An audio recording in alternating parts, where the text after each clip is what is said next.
يا أيها الذين آمنوا كتب عليكم الصيام كما كتب على الذين من قبلكم لعلكم تتقون. From the excellence of fasting is that Allah has prescribed it on every single nation and made it obligatory upon them. وَفَرَضُهَا عَلَيْهِمْ. Every nation that came in the earth, Allah, He prescribed fasting for them and made it obligatory upon them. There are some things that we are doing as Muslims that the people didn't do before. But fasting is not one of them. Every ummah in the earth that came, every prophet that came to a people, Allah had prescribed for them. He had legislated for them and made obligatory upon them fasting. There's no creation, no human being that is without need of worshipping Allah through this act of fasting.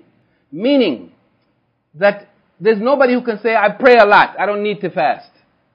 I give a lot of charity, I don't need to fast. And no one is free of need of the thawab, the reward that comes from this fast. Nobody is free of need of it.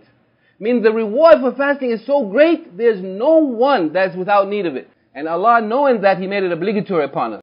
If it wasn't for that, the Shaykh said, then He wouldn't have made it obligatory on every single nation that came in the earth. From Abu Hurairah radiyallahu anhu, أن النبي صلى الله عليه وسلم قال: من صام رمضان إيمانا واحتسابا غفر له ما تقدم من ذنبه.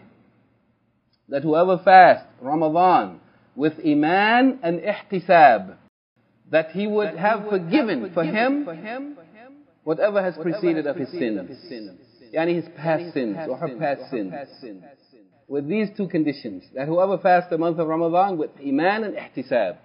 And this is clear, that whoever fasts Ramadan without iman or without ihtisab, then this is not the reward for them. Okay, it's not sufficient that you just abstain from eating and drinking in Ramadan. Rather, you have to abstain from eating and drinking with iman and with ihtisab. What is ihtisab? Ihtisab is that a person anticipates, expects, looks forward to the reward that Allah has promised for worshipping Him. And in fact, as Shaykh al-Uthaymeen rahimahullah said in other places, that every act of worship requires iman and ihtisab. Although a person's good deeds might be accepted without ihtisab, but the reward of the act of worship that a person does, believing in Allah, and believing that Allah has legislated something, and believing that this is obligatory upon you, will not be the same as the person who does that act of worship with ihtisab.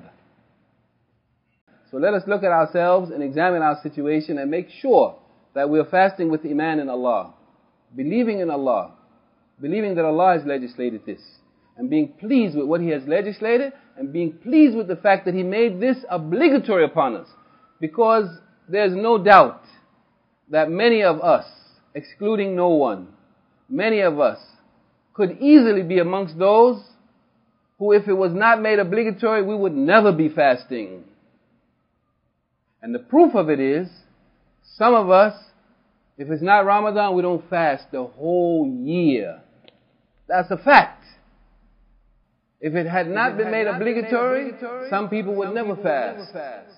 So we should be happy, we should be thankful that Allah made it obligatory upon us.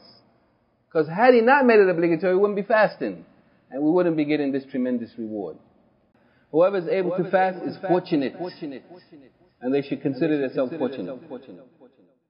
يا أيها الذين آمنوا كتب عليكم الصيام كما كتب على الذين من قبلكم لعلكم تتقون.